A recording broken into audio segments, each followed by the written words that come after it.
delayed because of the situation in Chennai. So it's Gautam and myself who will take over from that. So to getting on to the presentation itself. So the agenda is there in front of you. It was a joint effort between Ashok Leyland, Mumbai Port Trust and Wallenius Wilhelmsen Logistics as a facilitator. The ambitions of the stakeholders, what was required to achieve the ambitions, the roadmap and project go live, which we managed to achieve in a very, very short time.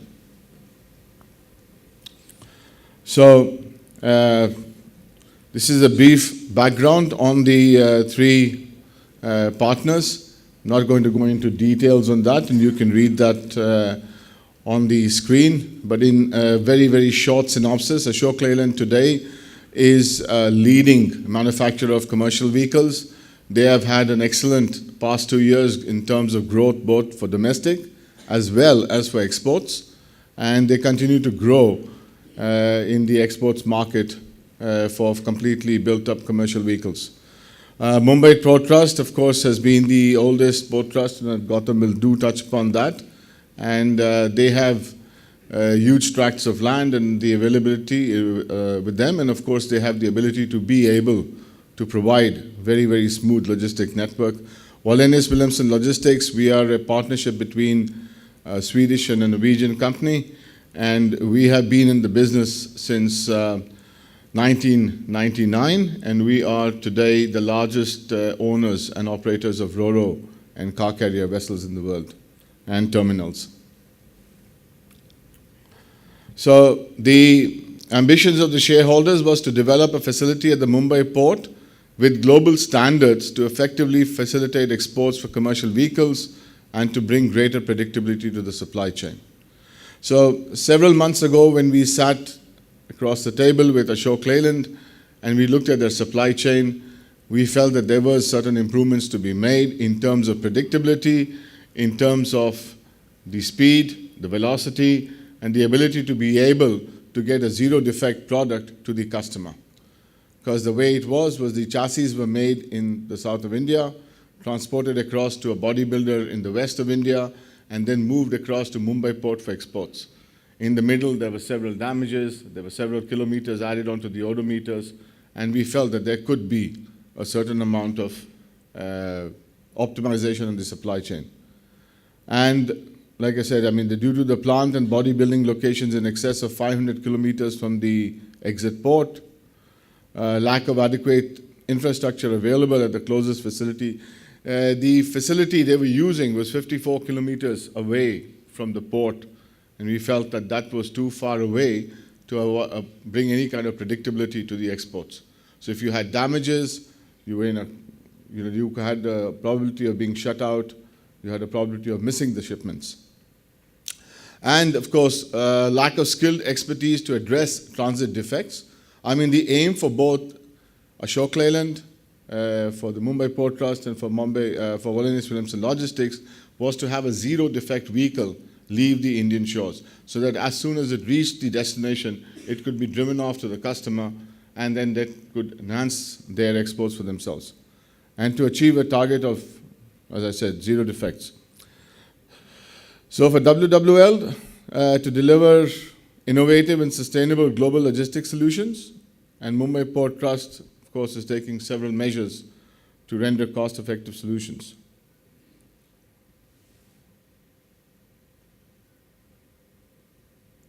So, of course, we decided to partnership with each other and to use the expertise which all the three of us had in their own areas, and to try and bring together a very good solution for the OEM as well as the port and the 3PL.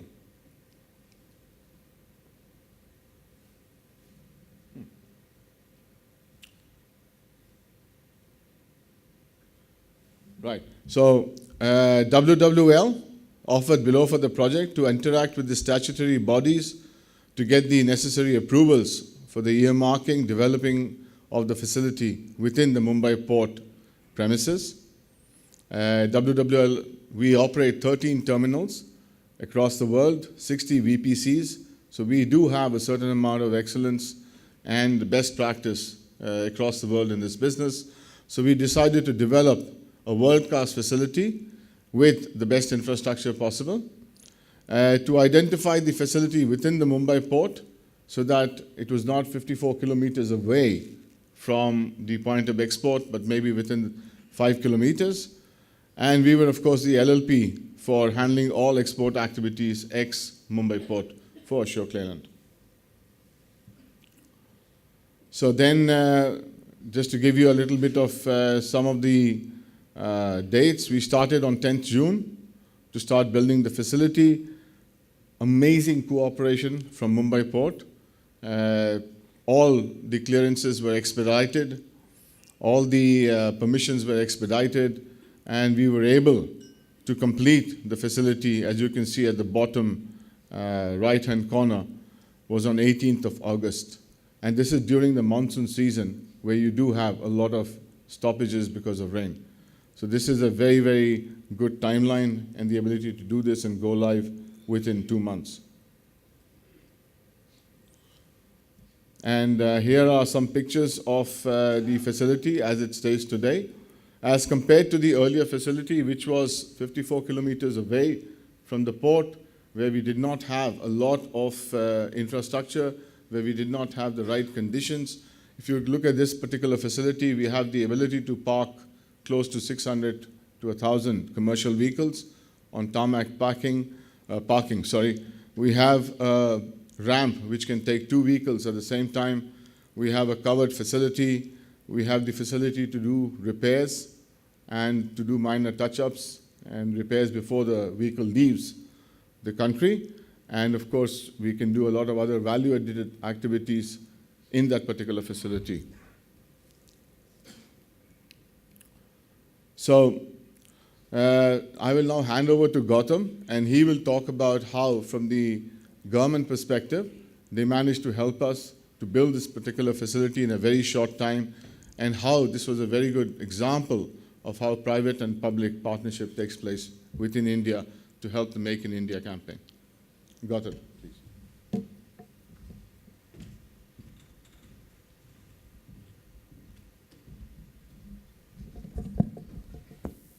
Yeah, thank you, Guru Prasad.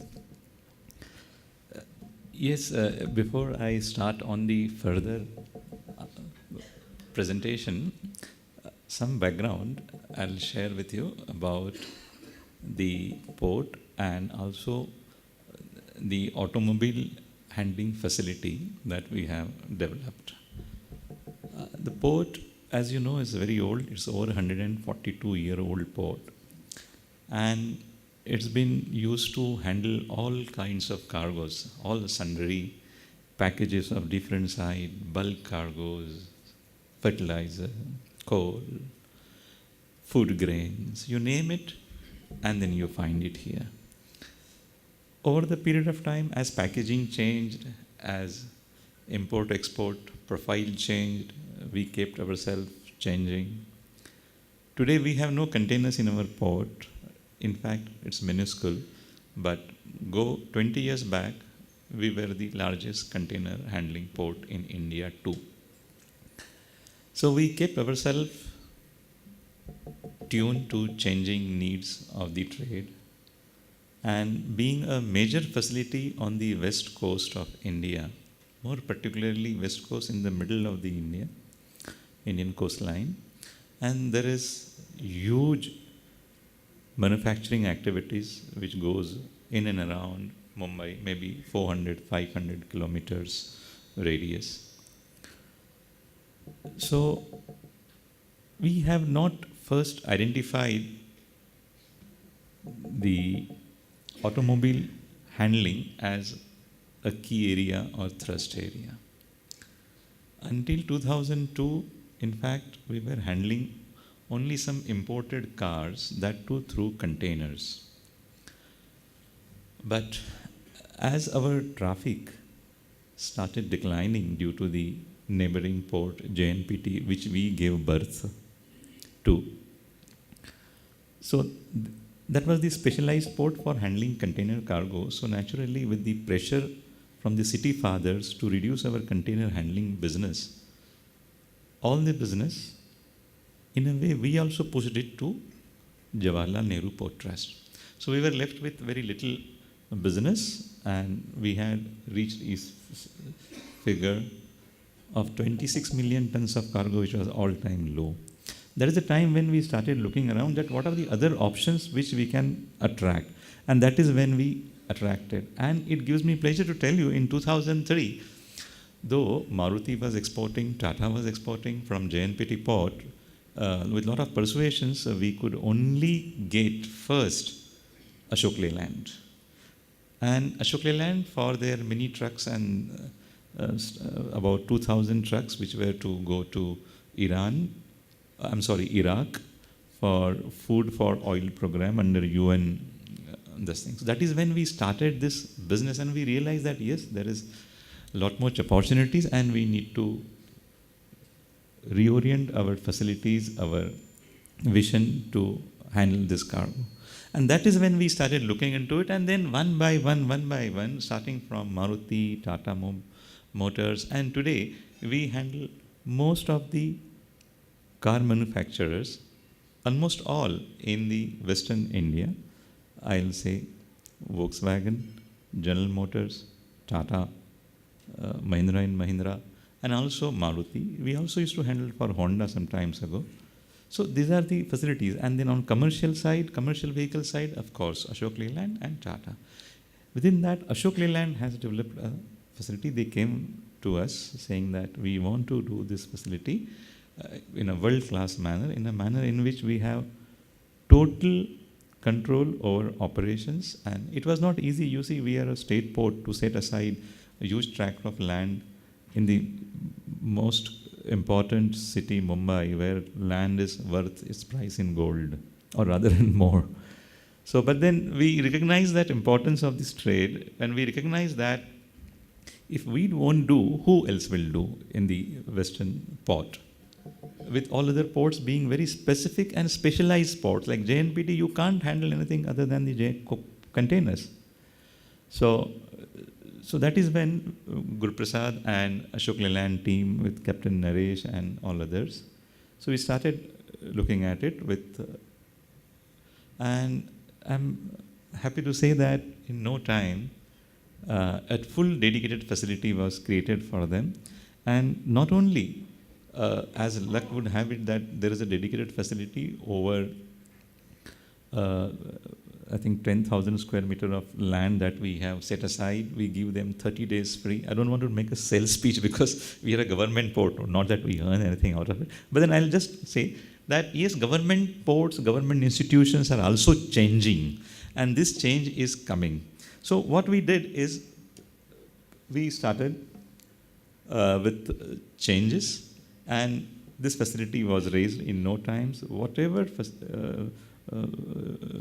clearances, permissions, support system that they required, it was extended, including the custom permissions and then ISPS scope being port, so security measures.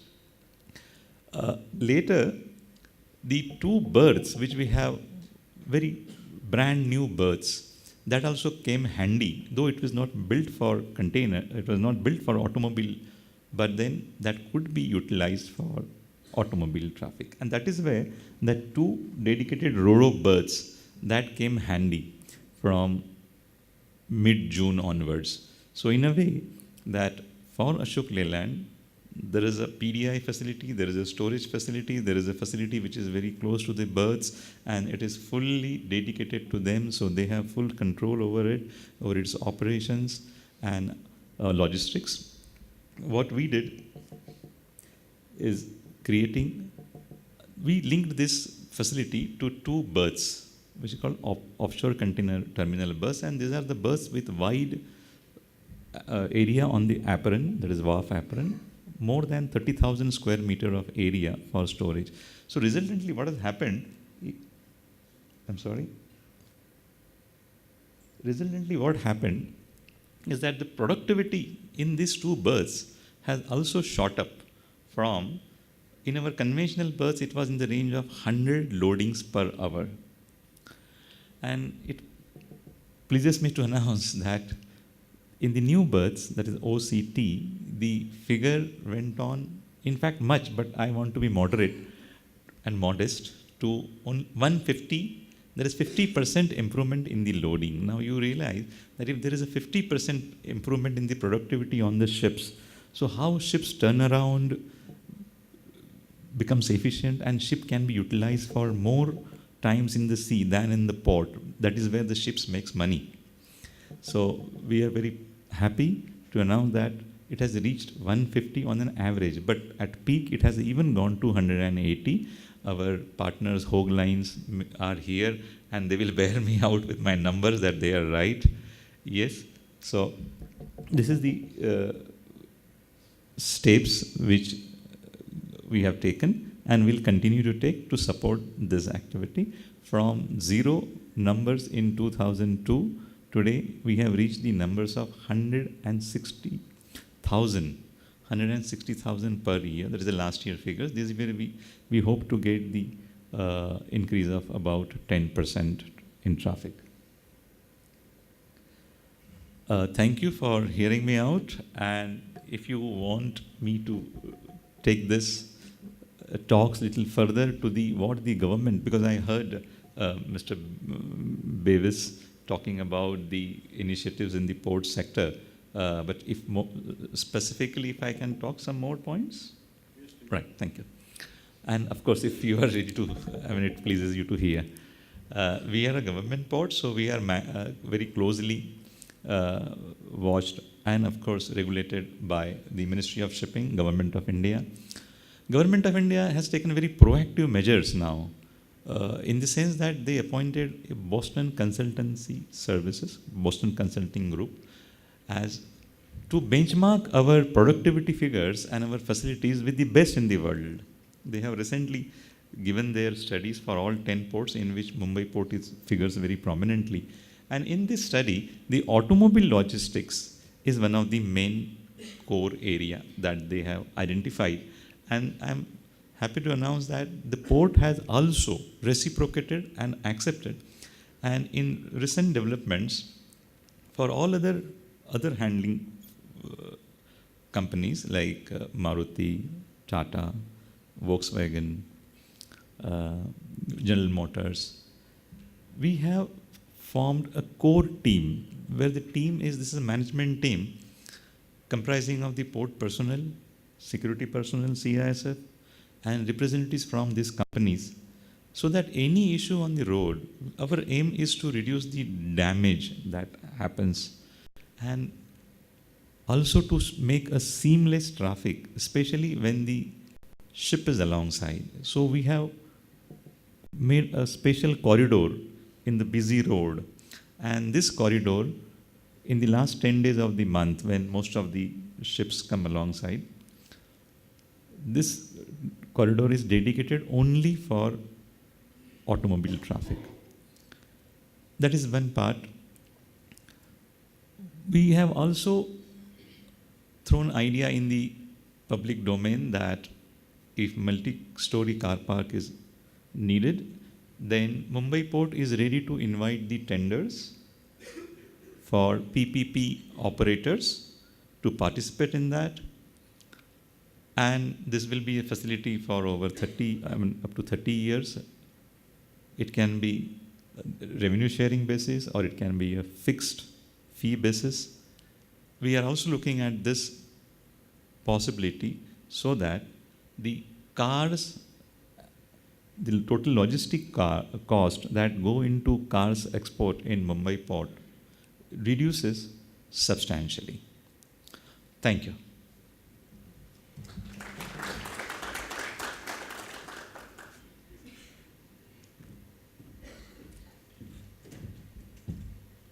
So thank you, Gautam, for that very interesting insight. I have been attending the Automotive Logistics Conference for the last 5 years, and we have been hearing a lot about the infrastructure in India and how it acts as an impediment to the exports and to the growth of the industry in India.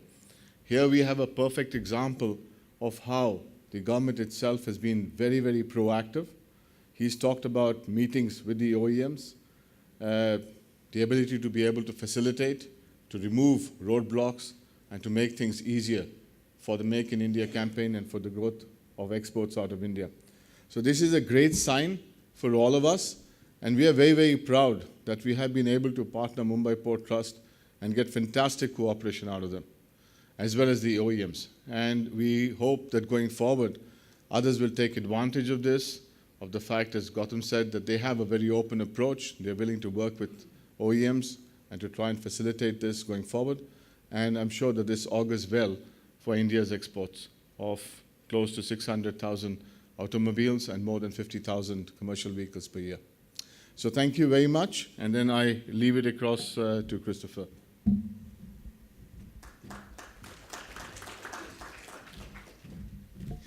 So thank you very much, Gautam and Gurprasad. Again, as I mentioned in the beginning, that there are certainly good examples of this is certainly a very good example of progress that is starting to be made in India from the infrastructure and logistics point of view. As we've heard from Gautam, this is a partnership that's resulted in part thanks to the cooperation from the Indian government, but also obviously the proactive approach of companies like WWL. I would add that there are other interesting projects happening around India as well. We can focus now on this. Obviously, if anyone else has things they'd like to share, this is now open to the floor. I'll also remind delegates about the live feed. If you want to submit your questions, I can also catch them offline. That's obviously for those watching outside the room as well. So we can take some time for questions if there are any from the floor at this time. Okay, now I'll start then. Well, to either of you really, can you talk a little bit, we'll come to you in 1 second, yeah? About the quality rates that you're seeing at the terminal right now in terms of damage and things like that. I mean, what are the early signs in terms of that compared to previous operations?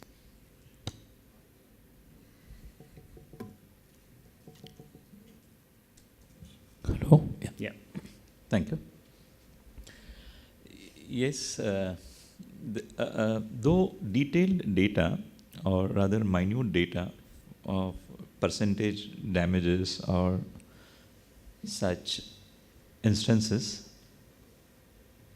are not maintained by the port nor shared in detail by the automobile exporters.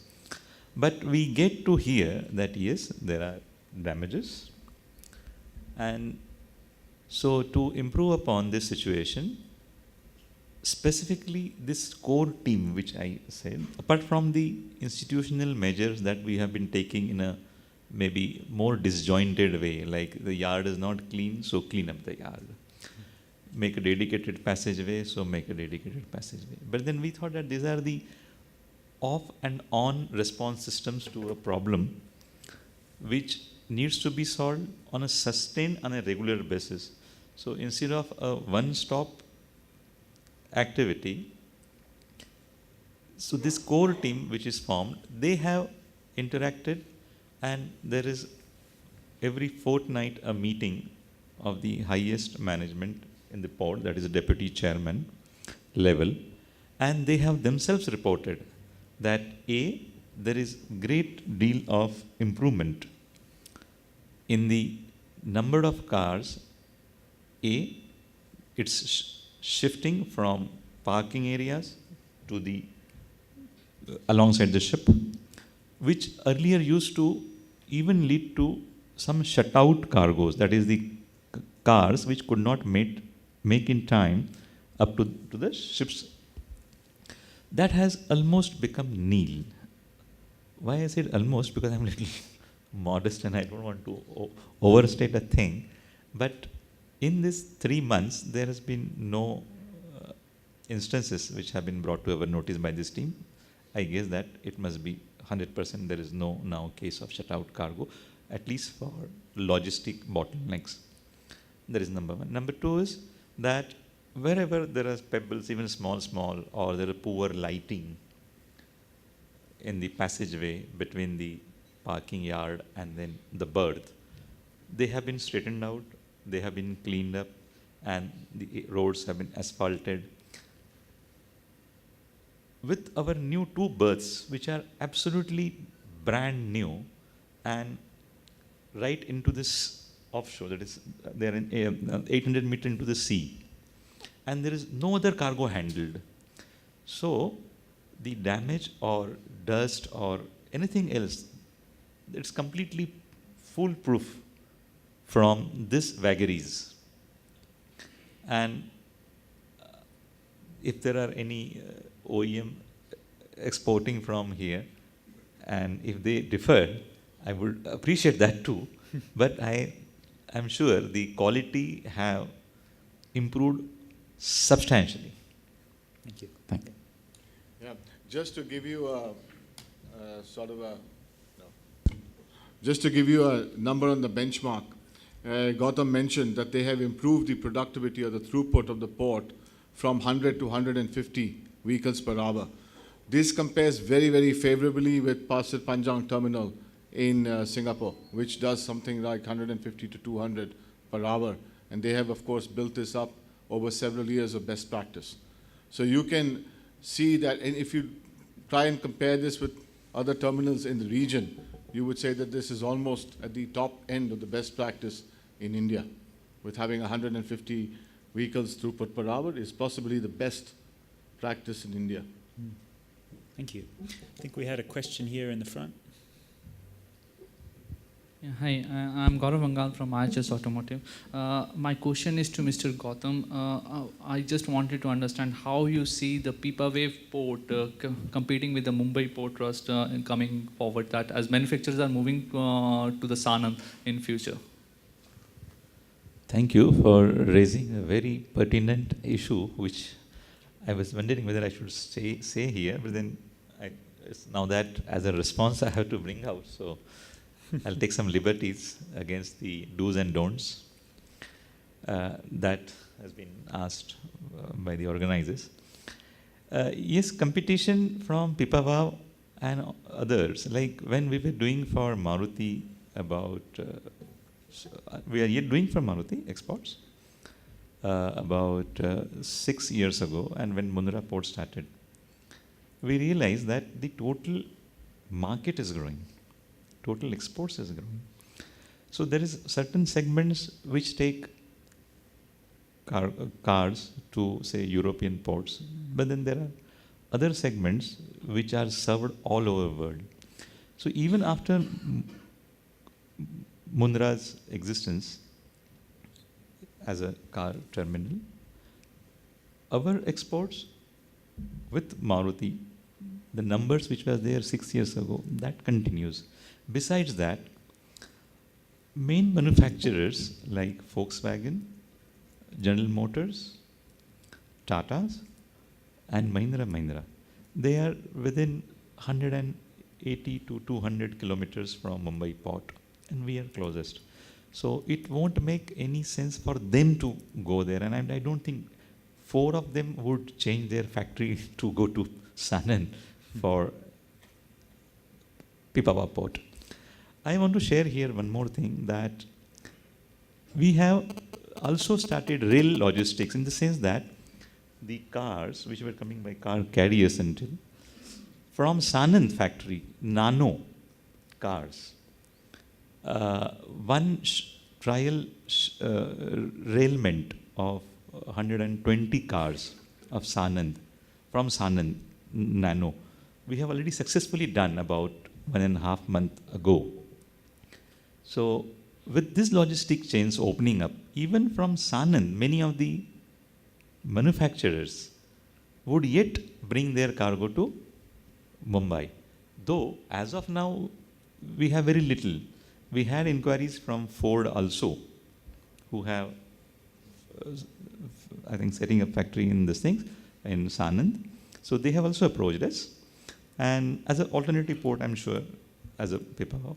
But anyway, so if I'm handling, instead of 1 manufacturers, I have 5 to 6 manufacturers, then my numbers always stacks up. Thank you. Okay, thanks for that. We'll have a question over there, in the mic coming up behind you.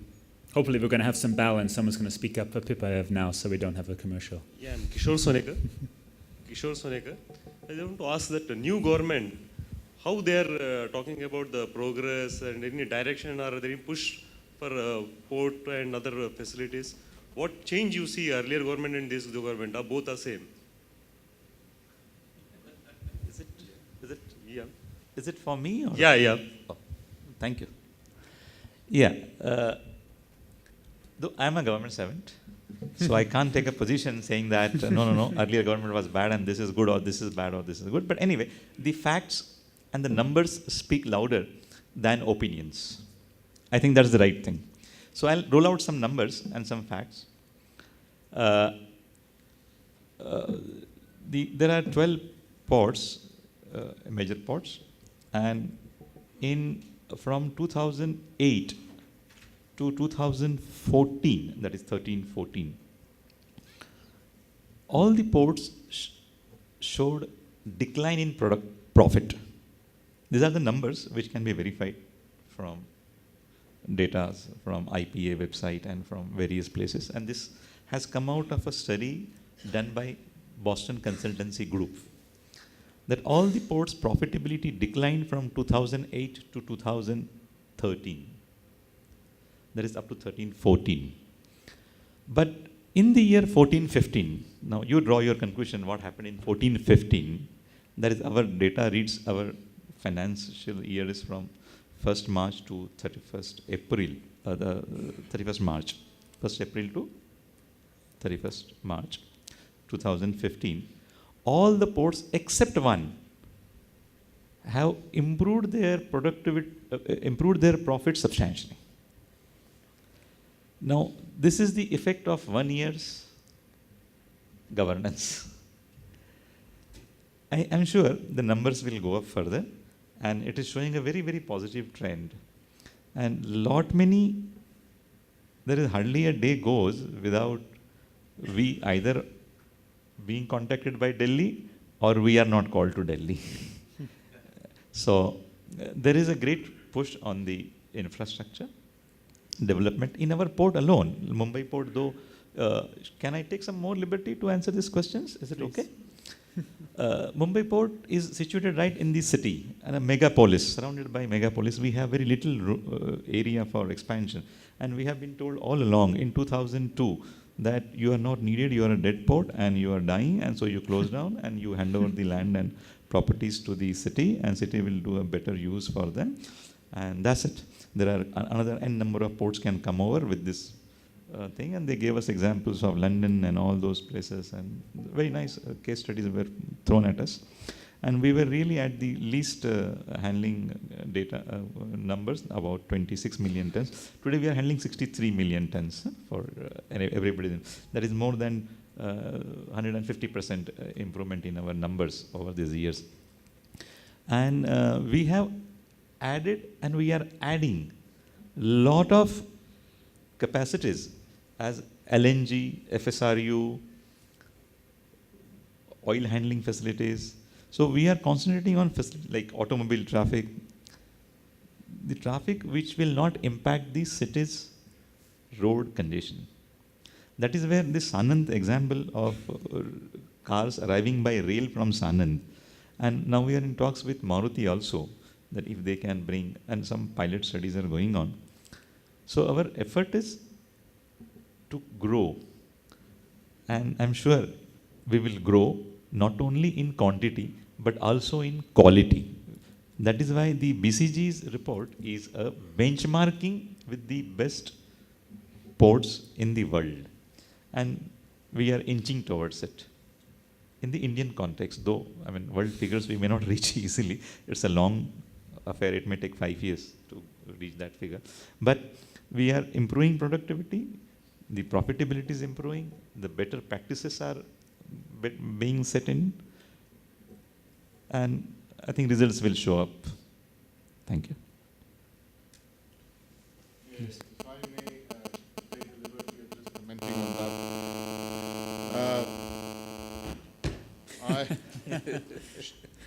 I am not a government servant. I have been working with port officials and government for the last 4 or 5 years. And as I mentioned at the onset, that there is been a sea change in the way the government approaches private enterprise today and tries to work with them. So in terms of accessibility of government officials, in terms of them being able to give you an ear and give you a hearing, that has improved fantastically from 5 years to now. I mean, I can see that change, and I can see that the government is much more engaged. They feel a lot more accountable, and they are committed to sort of a vision that we need to make India into an export hub, and we need to keep that engine of growth going. And as Gautam has also said, that the government has become a lot more result-oriented, and everybody in the government, as he said, we have meetings with the central government and the ministers, etc. So the government has become very results-oriented, and they're also very focused on being innovative. So if you come up with an innovative idea, before it was being taken off the table, but today the government itself is coming up with innovative ideas to help industry to achieve the best benchmarks in the business itself. And as I mentioned, I mean, if you talk about Pasir Panjang Auto Terminal in Singapore, 150 to 200 cars per hour, and then Mumbai Port is able to match that, that's a fantastic achievement over a period of a short time. So from the government, I mean, from the private business perspective, there's been a sea change. And that's the message I want to give all of you through this joint presentation, that let's take it forward and let's not complain that there is nothing happening with the government, but let's start working to make things happen better. Right, Gautam? Sure. Yeah. Sure. Okay, thank you. Actually, just a quick follow-up on that, just so I understood correctly. Gautam, did you say that you're in talks with Maruti about possible rail link from the plant they would build in Sanand to Mumbai, or was that from their plants in Gurgaon? Right now it's from Gurgaon. Yeah. But once it is established, we have seen that Sanand link is established with the export of nano cars from our place. Right. So once the from Gurgaon factory also gets established, I'm sure from Sanand also they would perhaps look for some shipment which is going all other places in the world than Europe or such sectors. So you currently have some service from Sanand? Yes. Okay. Is there any other rail links, any other rail services coming into the port from other regions? There has been a big effort. I think last 3-4 years, my friend Guru Prasad has been doing it, and that is when I first time came to know Guru Prasad.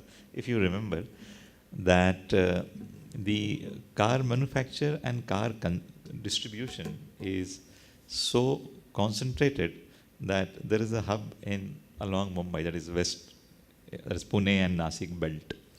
Then, of course, Sanand in this thing. Then there is in Chennai manufacturing base. But then consumption is all along the major cities. Like, unfortunately, all major cities are on the coast also. So there has been big effort to work out coastal ro-ro services by which the car manufactured in Sanand can be taken to the nearest port, and from there a coastal service picks it up and drops it, say probably 100 cars in Mumbai, 200 in Goa, wherever they needed, 300 in Bangalore, 500 in Cochin, and this thing. And on the way back, on the return journey, they recover. I think that he is the best person to give that. He is an authority on that. So why don't you this thing? So there is an effort apart from road and rail, also to fetch car by sea. For coastal shipping. Coastal. Okay. Yeah. Do you want to comment on that, Go, or is that's enough? Any other comments, questions from the audience? Okay, right in the front, the very young gentleman there. Well, firstly, I want to know why everyone laughed when you said I'm very young. But my question is really just slightly off topic, is looking at short sea and coastal shipping in India. A couple of years ago, when I had some meetings with what was then the Planning Commission, that was one of their main focuses from a transportation perspective. Guru, or either of you have any comments on how that's developing? Is it something that's growing? Is it working well? Is it developing? Is it still in planning stage? If you can give us any kind of thoughts or updates on that, please. Yeah, on the coastal shipping itself, you're very correct that the government is extremely enthusiastic about taking this forward, including the use of the rivers for inland distribution. However, what has happened positively is they have said that, okay, we will allow foreign vessels. We will do away with the cabotage law and allow foreign vessels to come and pick up coastal vehicles and for ro-ros and to transport them along the coast. So that's a very, very positive move. There was a document which the government had taken out about a year ago, which was a scheme for incentivizing the move from road to coastal, where they had talked about giving an incentive of 3,000 rupees per container and 3,000 rupees per car, and was it, I think, around 300 rupees per motorcycle or two-wheeler, to sort of incentivize people to move away from the road transportation to coastal, and thereby sort of make it more environment friendly. That scheme has not, unfortunately, kicked off. And I think the reasons for that is probably that the government is, as of today, struggling with having the right amount of funds to go through with that. However, we see this government as having a certain amount of political will in the way they have emphasized and imposed a Swachh Bharat tax. So it could not be difficult to imagine that they would impose a clean air tax on certain fuels in this country, which that money would then be used to incentivize coastal shipping. Because as of today, coastal shipping on its own is having a very hard time to compete on rates with the road transportation. And we have to also keep in mind that with the aggregation of cargo, we take maybe about 10 days more extra than the road transportation. And of course, there is more handling, etc., in the ports and on the multimodal.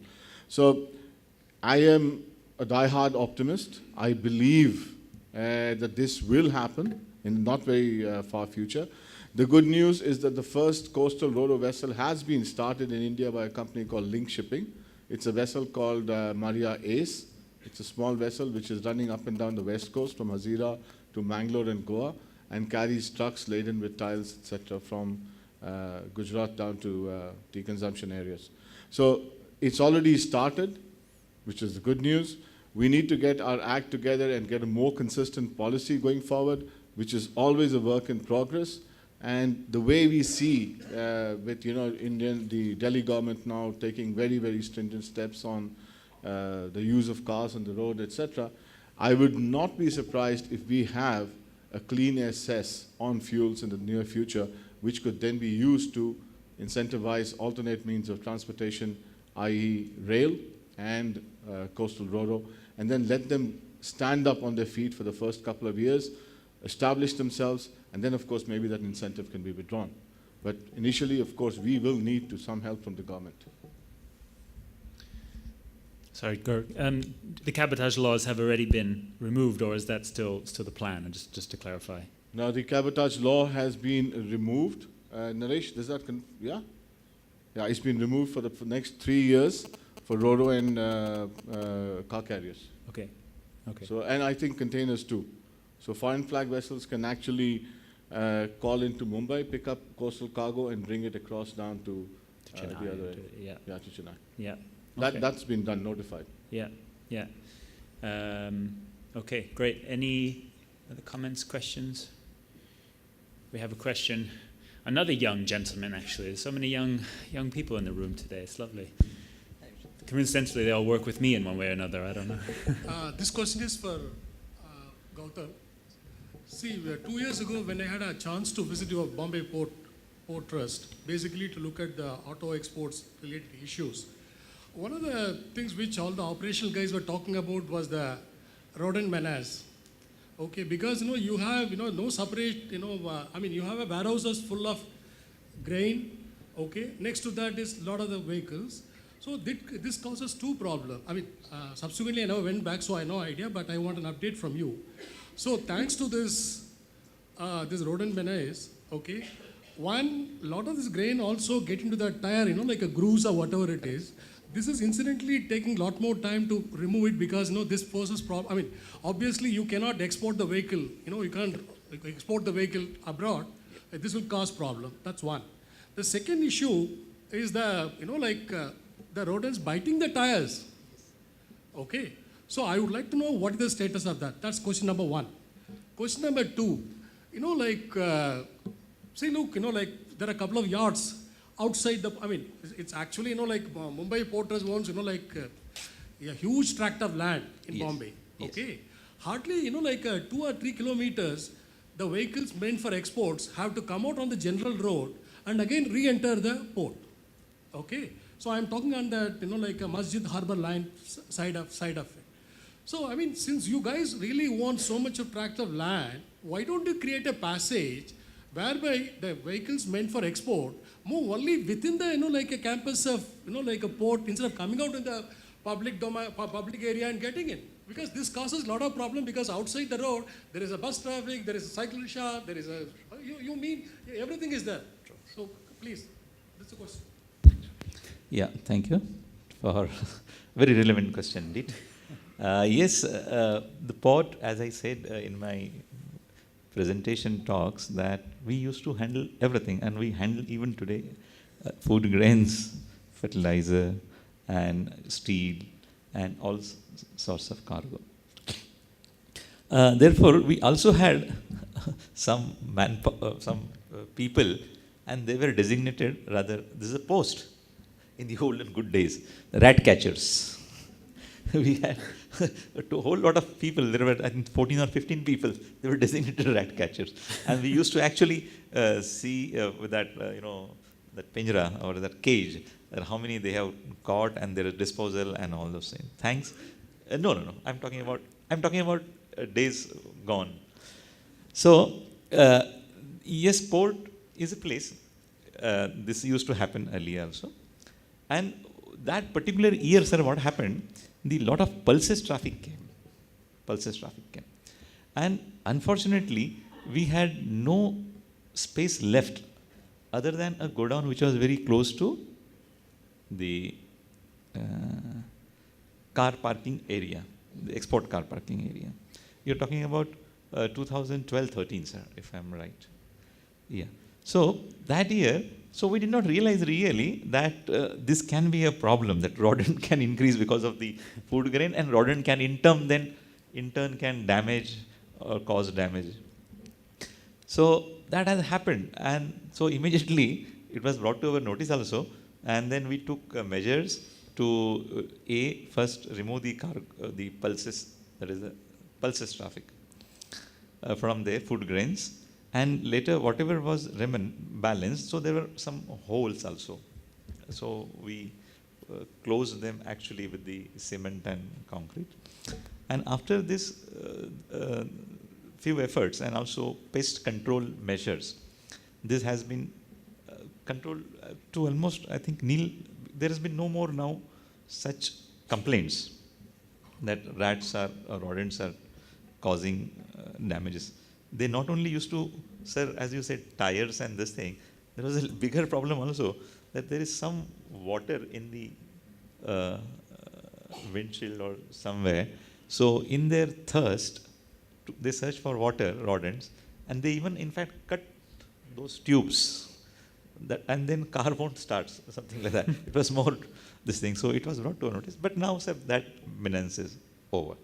And coming back to your second question, sir, that why don't we have a dedicated road which will avoid the movement of export cars from the parking yard to the berth side? Yes, there is a portion there which is open to bus traffic, road traffic, city traffic, and it causes congestion. Yes, it causes. Therefore, what we did, we have created a corridor dedicated for 10 days. That is because most of the PCCs, that is pure car carriers, almost 80%, they visit from 20th to 30th of the month. They have certain cycles to complete. So in these 10 days, we have cordoned off that area. We have vacuum cleaned it. And we know that it will get dirty. So on 19th, 18th, we again get it vacuum cleaned. We keep the physical barricades so that and in a convoy of 50 vehicles, we leave. Some little extra effort on our part and also on the OEM's part, because they also join in this effort with their manpower. And therefore this corridor is created now, and almost 80 to 90% of vehicles, they move in this corridor and convoys. There are some vehicles, of course, which are aggregated in between 1st to 20th. So even for that, what we did is that when they move in convoy, we cannot really create a corridor for them, but then we ensure that they are also moved in a convoy, and when they come, so other traffic is put on hold. And to permanently overcome this problem, there is a proposal to build a multi-story car park in the port. And though the numbers have not reached that stage, the critical mass, but I'm sure maybe in another year or 2 years with the Make in India campaign and with the Indian automobile manufacturers getting enough traction to manufacture more and export more, these numbers, if it reaches to 300,000 from 200, close to 180,000 today, then I think it will make a huge sense to have a multi-story car park in the port alongside the ship. So that will completely eliminate this thing. Or otherwise, what we'll have to do is to construct a flyover overcoming this. But then geography is such that such a narrow portion that in that we can't even construct a flyover. Thank you, sir. Thank you for that. I'm pleased to hear that you've mainly addressed the rat issue. There may be some other parts of Mumbai that you might want to send your team to address. I'm sure they could use your help. It's an interesting story. I mean, we do conferences around the world, and in America sometimes there's problems with exporting what they call June bugs in the cars, and they end up in Australia, and then the car goes into quarantine for months while they address it. Or we've heard about bugs getting into containers in China and eating through things. So these sort of things happen in this world. I hadn't heard about rats eating through the tubes of cars yet. Perhaps that's slightly unique to India at the moment, I'm afraid. But I'm glad it's in the past, or at least moving towards that. Any other questions or comments from the audience? Well, I mean, I guess we've been implying this, but Gur, I wonder if you could talk a little bit about the shipping services that are out of Mumbai and how that's developing. I mean, is it at a high frequency level now? That because that's obviously, with the numbers are growing, but perhaps not as big as some other hubs in Asia. Do you see that growing substantially? What are they like today? Moving to weekly, bi-weekly, etc.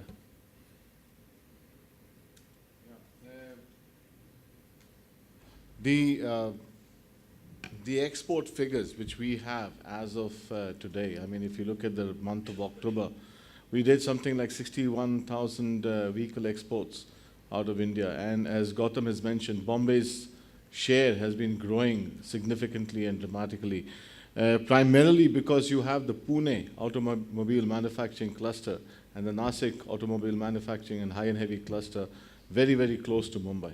And for them to be able to look at other export destinations is either geographically difficult because they need to pass over the Western Ghats and the roads are very, very tortuous there, or it's a distance issue. So I mean, if you want to go down from Pune down to Pipavav, you're talking about possibly close to 900 kilometers. If you want to go down to Mumbai, it's possibly around 150 kilometers. Now, if you look at that particular cluster in Pune, I mean, GM themselves have now announced that they will be investing a significant amount of money in the Talegaon facility. They're going to ramp up exports out of that. Volkswagen has been ramped up exports for the last few years, and they're now doing close to 60,000 units a year. And you also have Tata, Mahindra, and Ashok Leyland, who are signing up significant contracts, along with the manufacturers on the high and heavy and the construction machinery. So we see that, and of course, as a shipping line, you will only call a port where there is significant amount of cargo for you to pick up and there is enough inducement. So if the number of vehicles to be picked up is below a certain threshold, it becomes unviable or uneconomical to call at a decent rate. And then, of course, either the rates have to go up or the number of vehicles have to go up. So with the aggregation of exports out of Mumbai, we can, I would say, fairly optimistically that the number of vehicles, the car carriers and the ro-ro vessels calling Mumbai going forward is going to increase. And that is the reason why a lot of people do prefer to export out of Mumbai. For example, I give you the example of Ashok Leyland. Ashok Leyland, when we looked at the supply chain, it made absolutely no sense to come to Bombay. I mean, the final product was being produced at Ahmedabad, and of course, it is far more easier to go down to Pipavav or Mundra from there, because, or Kandla, because it's so much more closer. But the problem was there were no lines calling. And if the lines would call, they wanted a minimum volume commitment. So they said, okay, I will call, but hey, then you need to give me 250 commercial vehicles at one shot, which becomes very, very difficult for an OEM who is staggering the production over the year. The second is lines have got their own schedule. So like he says, Gautam was saying, the line says, I'm only going to come here on the 23rd, and you better have 250 vehicles aggregated. That's very, very difficult. But when it comes to Mumbai, the lines were happy to come here and pick up 100 Ashok Leylands, 100 Mahindras, 100 Tatas, something from Maruti Suzuki, some from Volkswagen. So they build up the volume, and they're able to do that. So going forward, I still see the number of calls in Mumbai going to be increasing in the future. Of course, the challenge for Mumbai, as Gautam has said, is to be able to create the right infrastructure, to create the right facilities, which they have done. They have 2 new berths, they have 7 acres of land out there. If they get the multi-car parking facility out there, then it becomes seamless. You can do a lot of stuff right there. And then Mumbai Port, I mean, the questions about accessibility, the questions about cleanliness, etc., will be taken off the table. Yeah. So I think it's a matter of working with the port in a very proactive and a positive manner. The ability for someone to come in and have that vision and sit down and work with the OEMs to develop and invest in that facility. And I am quite positive that this is going to be going forward, because it's the proximity to that particular clusters, manufacturing clusters, which is the key out here. Yeah. Okay, thank you for that. Lest anyone would think that this is meant to just be a commercial for Mumbai. I mean, I think the showcase here in many ways is the collaboration that Gaurav just highlighted with the government. Certainly, you know, I think the other ports like Pipavav also have positive stories to tell. Ramesh, I think, was there for us, what was it, March or something like that, and there was still kind of a lot of pavement for the terminal that MYK was building. And yesterday I was talking with Ford about how pleased they are with the exports they're sending to Mexico and other regions, and they're going to start exporting to Europe in 2016 from Pipavav. And they'll probably also consider things like Mumbai as an alternative. But this is not to neglect the developments that are happening in other parts. But if you do work together, you might find now that between the government, cooperation, the companies willing to invest, and the car makers looking for options, that there are positive things happening. Any time for any last question or point?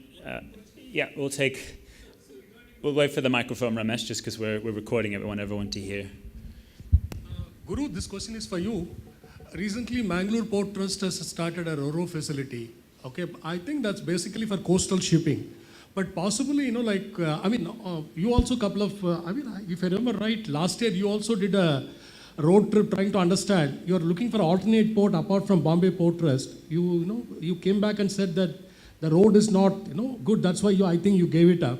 But recently this Mangalore Port Trust has started ro-ro services. Okay, don't you think, do you really think that you can get the big ships, vessels to come and, use Mangalore Port, as another, gateway for exports? Yeah, from a line perspective, or from a terminal operator perspective, we look at the total capacity of ro-ro exports out of India. And then we say, is there a necessity for building higher capacity? That's number one. Of course, we also look at the hinterland. So if you look at Mangalore, for example, there is no big, huge manufacturing cluster around that, which, okay, you can argue that Bangalore with Toyota and Volvo and Scania could be a hinterland for that. But if you look at the capacity which we have today, Chennai port has the capability of doing about 250,000 exports out of there. Ennore has got the capability of doing close to 200,000 exports out of there, and they have the land to be able to expand. Next to them is Katapuli, which is also very keen to get into the business. And then you have Krishnapatnam Port, which is targeting the Andhra Pradesh clusters of Sri City and Tada. So in totality, you have capability of, say, 500,000 exports out of the east coast of India, the southern east coast of India. Very, very close to Bangalore, Sri City, Chennai, and in that particular manufacturing cluster. If we look at the western part of India, then you have Mumbai, which has the capacity with the new 2 berths to be able to do 200,000. You have Mundra, which is running at very small capacity. They also have a capacity of 200,000. You have Pipavav, which can take up maybe 100, 150,000. And then you have Hazira, which is sitting on the sidelines, would also like to take up a certain amount of that traffic. So in totality, you're talking about 500,000 down in the south, 500,000 up on the west coast. Our total exports today is 600,000. If we even project up till 2020, we are talking about 1 million vehicles, total exports out of India. So I don't think there is an issue of capacity. It's more about utilization, what we have today, and try to make it better and improve the infrastructure, the connectivity to the ports. Gautam, you possibly have something to comment?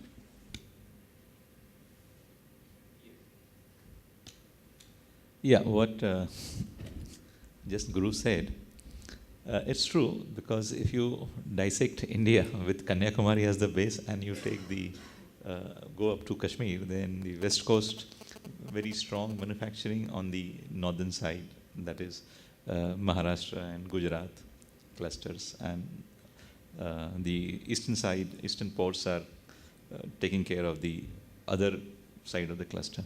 So it would be difficult for Mangalore port to generate any meaningful volume in probably next 4, 5, 10 years. Because all these ports are also creating their own capacities, and they will be adding. Now with multi-story car park, if it comes to Mumbai port in another 2, 3 years, our handling capacity would immediately jump to maybe 350 to 400,000 cars per year. So that is this part of the thing. I also would like to refer to Christopher's one question, which was answered fully by Guru Prasad, about sailings and shippings from Mumbai port. In this fiscal, in these 8 months, we have had 85 ship calls. 85 ship calls. In a year, we usually have 130 in that range ship calls. Now, if you look at it, that there are 52 weeks in a year, and with 130 calls. So we have call, 2.5 call every week. 2.5 call, ship calls every week, 2.5 ships are there. Now, if you look at it, that 70% or 75% of the ships comes in the later third of the month, that is 20th to 30th. Then you see that in this, say for example, in this fortnight, the second fortnight, then physically every week there are more than 4 ships, because all the ships get accumulated and they visit in the second half. So more than 4 ships, sometimes 5 ships in a week are serviced in Mumbai port. So sailings are very high, and all lines are there, all shipping lines of substance, they export from Mumbai. Thank you. Thank you for that. If there's no more, any last questions or points? Okay, well, I think we can end it there. I think that was a very fruitful discussion. I want to thank our panelists for all the detail, not only on Mumbai, but also talking broadly about the Indian export and port scenario. So thank you very much to our panelists. I'd like to invite you all to join us now for lunch, which I believe is served as buffet just next door. So we'll guide you there. So thank you very much.